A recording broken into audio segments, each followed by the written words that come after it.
Welcome to the Who's Your HackerCon webinar series. We are putting on weekly webinars leading up to the live event scheduled for September 25th to the 27th, 2020. For more details on upcoming speakers, please check out www.who'syourhacker.com. Today's episode is brought to you by Red Lion. Breaches happen. Red Lion is the only risk management company which is MRR and MSP friendly. Compliance and security connected, Red Lion. Visit redlion.io for more information. Tonight, we are joined by Gillis Jones. Gillis is going to be talking to us about a project that he's working on that if you go to DEF CON, you'll be able to see at Sky Talks. Unfortunately, all of the videos at Sky Talks, there are none. So, Gillis, take it away. Alrighty. What is up, everyone? Thank you for coming out to watch this silly little project of mine. Like you said, it's going to be when in its final form, which will be not recorded, not anything. There is a lot more that I'll be able to get into. However, this is a quick preview of what I'm working on and some of the information we're seeing, behind the scenes, and as well as a couple little stories. And then, I'll show you some of the nitty gritty at the very end, and we'll taunt the demo gods a little bit more. All right. So real quick, let's jump into it. The project I'm doing is essentially going around, the country and purchasing from third-party retailers as many SD cards, micro SD cards, hard drives as I can to do a analysis on it to see what kind of information there. And you would not believe how much information is around you every single freaking day. It doesn't matter if it's a dumpster, as I've found, probably 70 plus micro SD cards from Waste Management, that mega trash company. Apparently all of their drivers like to, they have tablets for their drivers to document their routes, their how much tonnage that they bring into the waste fills every day, landfills rather. And you can get all of these from a number of places. You could get, like pawn shops are a really good one, and you could get a surprising amount of info from the Facebook exchange. Just your neighbors being like, "Hey, I'm selling this phone," and they forget there's an SD card in there. So anything that can store data will hold that data if you don't clear it correctly. And what we're doing is we are going through and doing a forensic analysis on all of these drives to see what remains after people try to clear them. Now, this is one of the funnier pictures I've come across recently. And I always like to say this in my nerdiest weeaboo voice. If you say anything bad about anime, I can't guarantee your safety. And that's just such a cute little knife. But the basics, buy as many as you can. Only used SD cards, because even though there are a lot of SD cards that come with like default information from the manufacturer, stuff like that, it really doesn't interest me unless it's from unless it is a brand new card that's been used in like a piece of industrial equipment or something like that. Then new doesn't exactly mean new, and I really don't care where the cards come from, so long as they are legally obtained. I've had a couple of cases where I've had to interface with police departments to, notify of like stolen goods or stuff like that.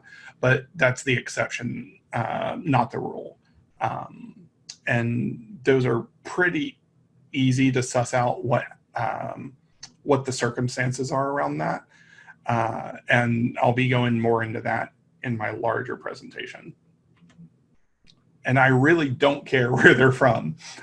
This is just a quick map of the basics of where pictures were geolocated in the US and Canada and Mexico and Jamaica and Haiti. Those are the main in our continent. But, I've gotten cards as far away from Germany or China, Bahrain, all over the place. You would be astonished at the amount of information on these drives that comes from oil-rich countries where, you can just, toss a phone out, like it's candy. Sorry, I keep hitting the microphone. And there's a surprising amount of these drives that come from the Midwest. And I really haven't figured out exactly why yet, but I'm going to go into that in the next slide. So, or in a couple seconds anyways. So far, my totals are 479 micro SD cards. I have about 30 standard SD cards and 2 larger media drives. But as far as bang for the buck goes, information-wise, the best micro SD card that you can shoot for is 16 gig drives, because typically that is what the lower price option is for budget mobile phones. And that's where you're going to get folks who are more on the high utilization side of their storage. And if you get much bigger than that, people, the larger the drive, as far as micro SD cards go, typically what I've seen is the more conscious people or the more tech focused people are, and the more conscious of what they leave behind is. So 16 gig for me is my main medium. And so far I've acquired almost 155,000 images so far. Something around, I can't hear you. Yeah. Is this correlated with slides? Yeah. Do you wanna hit share down at the bottom? That's okay.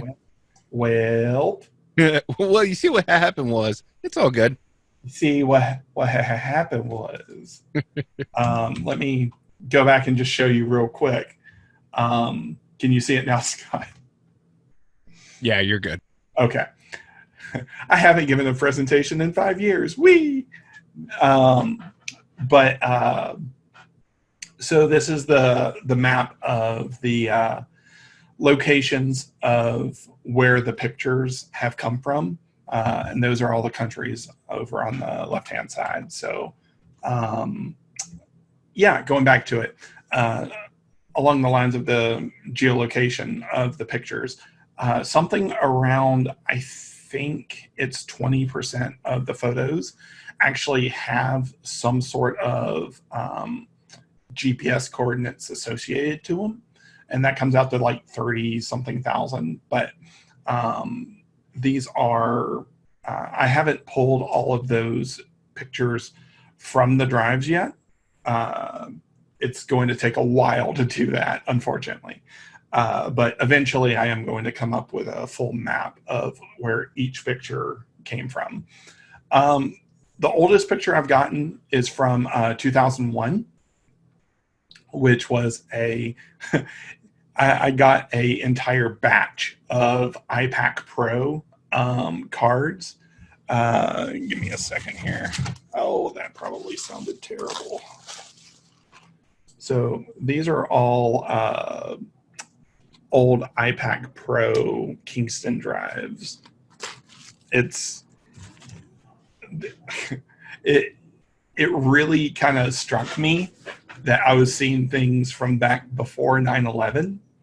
Um, and in a lot of ways, this project is kind of a way for me to connect with, the world as it used to be and see how we've changed in that time. But anyways, newest file is from February. I got that from a little phone retailer around the corner. So where are all these cards coming from? If you look on any online auction site, you're going to see hundreds of thousands of cards for sale. I had one retailer open up to me, basically say he was getting a lot of cards from foreclosure sales, or like estate sales as well. So like, grandma passed away and they're trying to get rid of phones, or, and she apparently had like 30, 40 phones in her house. Or, government auctions where people are, drug dealers getting busted, and I'll have something about that later. Cell phone stores. But one of the biggest ones that I've started kind of figuring out is these stores that have the phone e-cycling machines in them that you just put the phone into and it gives you magic money from it. A lot of people don't think about the fact that the phone is going to be pieced out and resold on third-party markets. So, there are constant flows of privileged and private information going onto eBay or, other third-party retailers, and it's not even marked as such.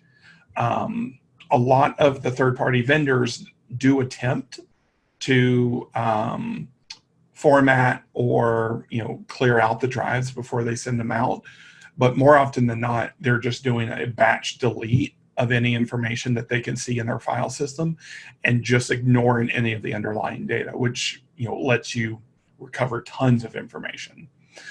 So the tools that I use that I'm using right now for forensic analysis of the devices is either Autopsy, the most recent version. It's really good. It's a good tool, but it takes a long time because it values, integrity over recovery. And it will take a whole drive and show you the correlation between the different files and, potentially who they've communicated with, who they've sent emails to, all sorts of stuff. But it's not good if you are trying to batch recover information. It's more about the chain of custody and the forensics of it. Whereas the tool that I'm using called Disk Drill, it's pretty much it's good for bulk recovery, and it's quick. Recovery of the analysis of a 16 gig drive in Autopsy takes about 45 minutes to an hour versus Disk Drill, which is about 15 minutes. You don't get the thoroughness from Autopsy. You don't get the thoroughness from Disk Drill that you get from Autopsy, but you exchange that for speed. So it's all about, what you're trying to do and how you're trying to use the information after you've analyzed it. So this is Autopsy. You can see some of the really granular, gritty information that you can get into, especially for larger drives. This is great because you can do very granular searches. You can go through and really you can develop like regexes to do quick searches through an entire data set versus I'm kind of embarrassed to show this, but versus disc drill, which is it's a lot more, it's very focused on recovering certain kind of files, and it does its job really well.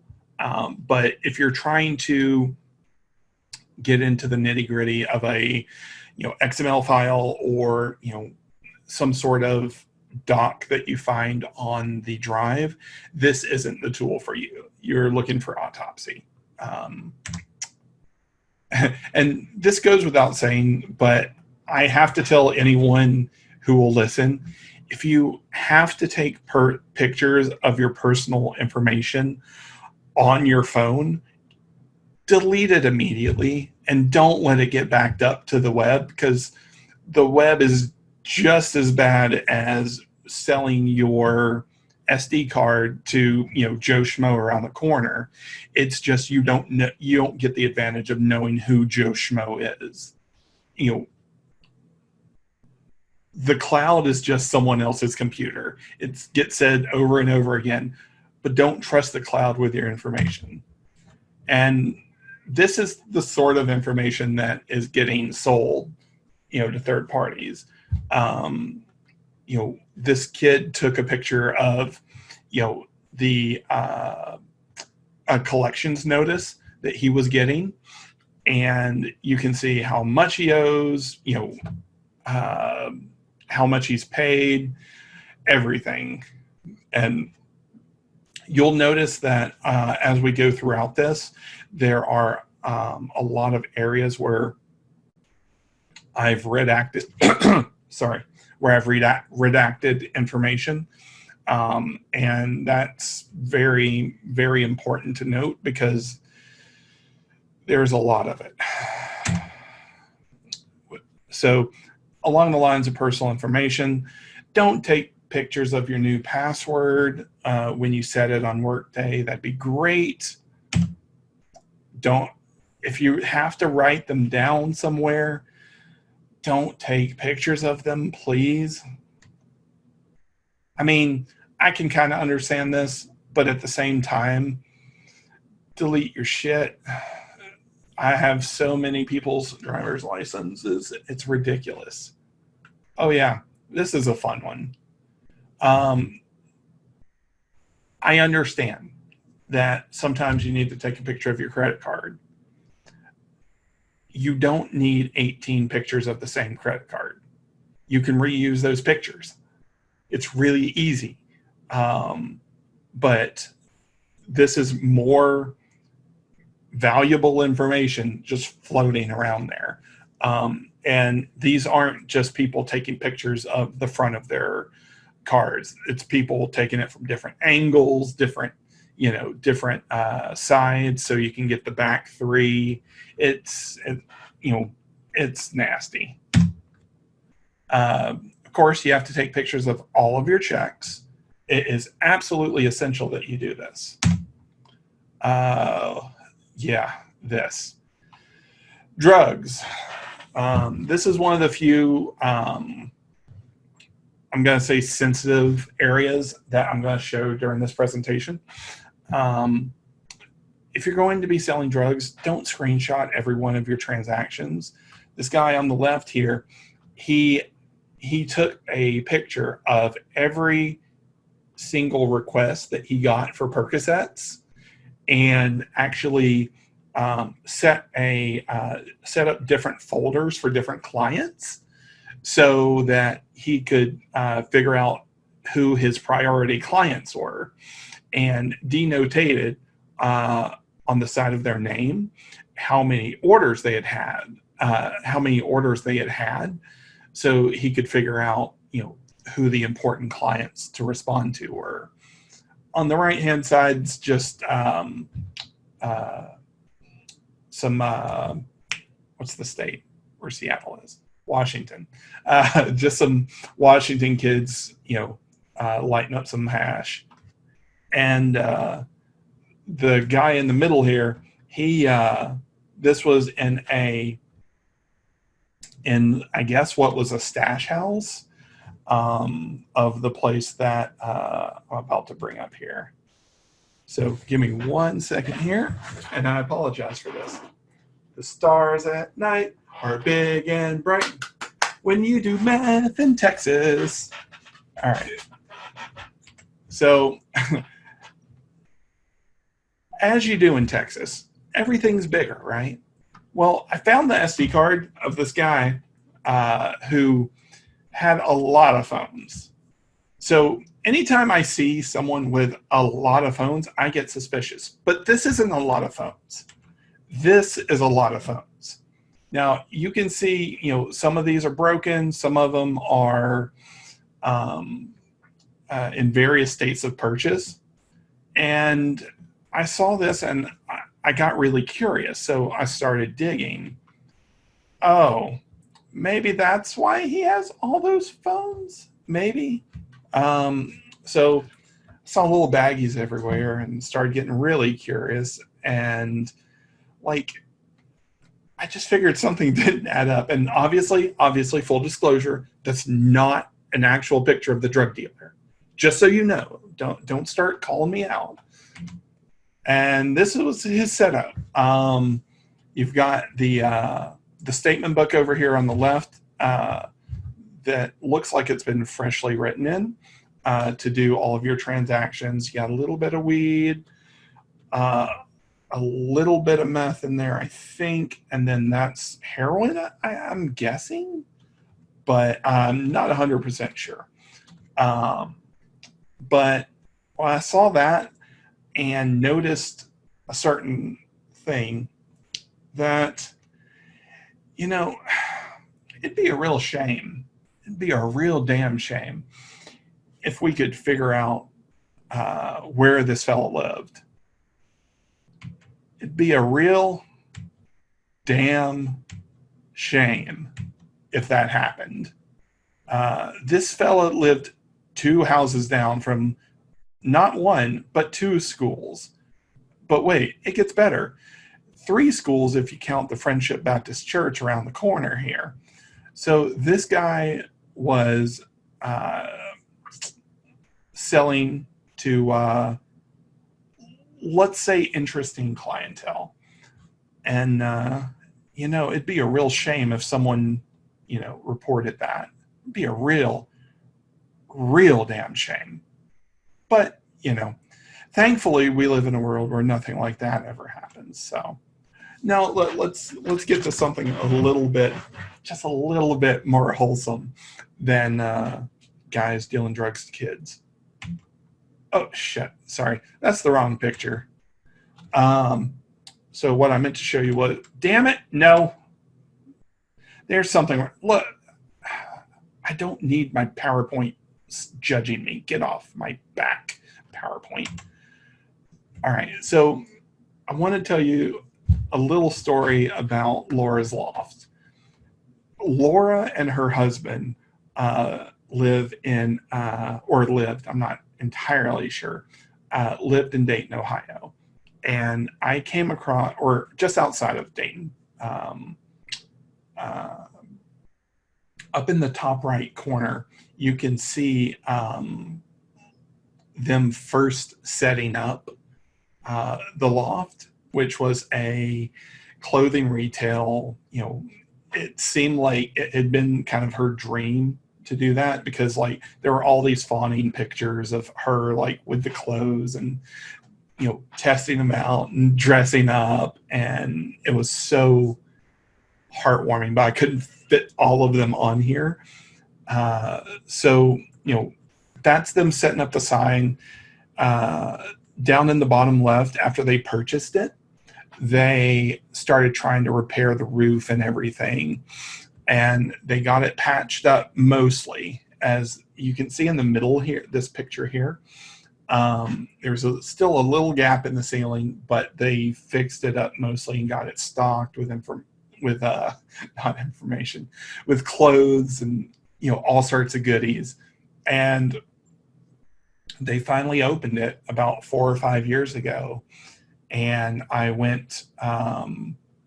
It was really heartwarming to see all the kids, helping out with setting up the store, and it just warmed my heart. And then I went because I've got friends up in Ohio, I was going to get to try and go there, and they've closed. So I don't know if something happened to Laura or what, but in one drive we saw the entire evolution of someone's dream, and there aren't many mediums that give you that kind of access to depth, of someone's story like this. And I think that's what drew me to it more than anything else. But all right, so it looks like I am just up against my time here. But if Scott, if you're okay with it, I'd really like to. Oh shit! One more thing. At Sky Talks, I'll be demonstrating lots of ways to destroy devices, but I figured I'd have to show you this. Akamai patented a very, very novel way of destroying devices.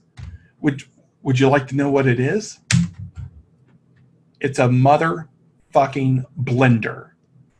They patented this shit. It is on file since 2015. It's just using a blender. Imagine that. But you can find me over at Gillis57 if you'd like to hit me up about it, or call me names, whatever. Website's over at gil.is. And if Scott, if you're cool with it, I can do a quick demo. If you have time, sure. YOLO. The demo gods, especially seeing that they didn't work out at the beginning of this conference. All right. Demo gods. We are, what do we say to the demo gods? Not today. Not today. So we're going to test out this little bugger here, if it'll focus. It is a SanDisk 16 gig drive. Let's plug it in real fast.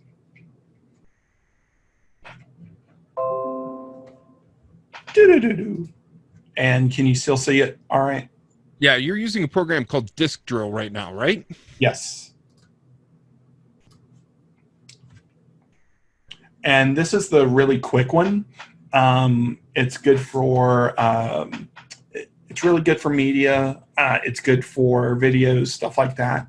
Not as good for documents and things like that, but I'll show you what I mean in a second here. Is Disk Drill is it free? Is it a free utility? It is not. No. Okay. There's a free version, if I'm not mistaken, Mm-hmm. but to get like full access to larger drives, you need to pay. I think it's like $60. It's a 2-guy team that develops it, if I'm not mistaken. All right, so already getting results here. All right, so typically I shoot for files that are pulled from the drive as opposed to found files. Sometimes there is remnant data there, and that comes up in found files. But typically that's not super interesting. Nope. Let's go to pictures. So now, while you're digging into this, where did you get this hard drive from? This one is from a cell phone retailer around the corner. They do trade-ins, and a lot of times they'll get stuff with drives on them. But most of the drives that I get are actually from eBay. There is a really big market on eBay for drives because they're pretty freaking expensive. Average cost on there is between I think $6 to $7 a drive. So if somebody wanted to started practicing their forensic foo, they can just go on eBay. Is that right? Yeah, yeah. Or honestly, have you ever heard of PhotoRec? oh yeah. So Distro uses PhotoRec Uh-huh. to pull files and just makes it super quick. Oh,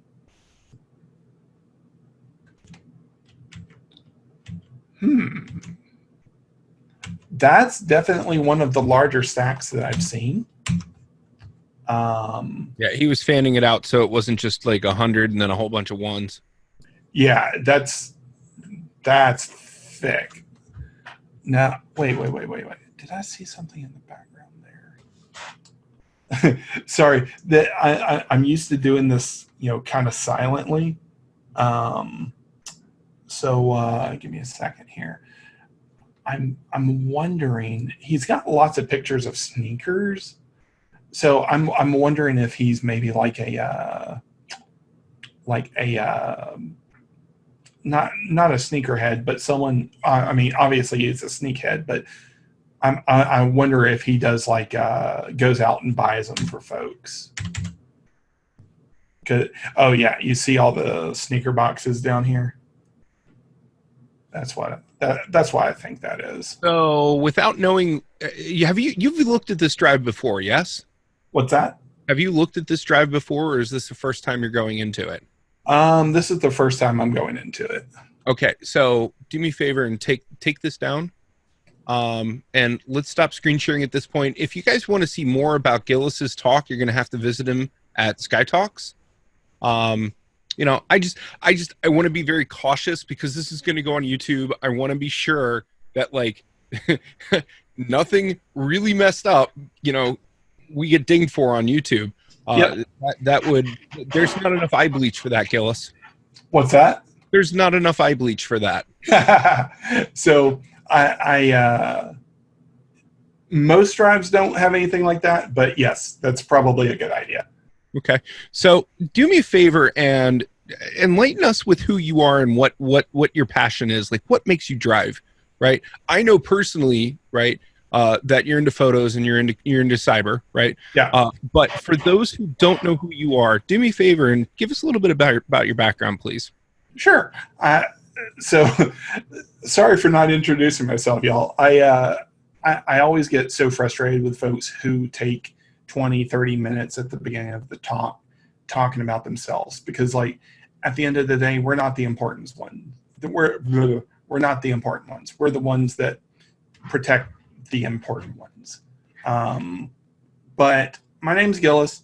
I do photography. I do web application hacking. I've recently started getting into blue team stuff, and this is this is one of those subjects that really fires me up, because all of this information is out there and people don't know it. People don't think about it. People aren't exposed to the idea that this information is just floating around. With the cloud, at least people have an idea. This they don't. And my idea was to try and make it artistic and turn pictures into something beautiful before they get thrown away and forgotten. And that's why I call it the Forgotten Memories Project. So you can follow me over at Gillis57 on Twitter. My website's gill.is. And you can, if the apocalypse ever stops, you can find me at a conference near you, because I've been doing conferences for way too freaking long, and hopefully I'll be speaking at Sky Talks in August. Yeah, hopefully. Yeah. Hopefully it remains to be seen what's going on with DEF CON right now. So yeah. All right, cool. Anybody have any questions for Gillis?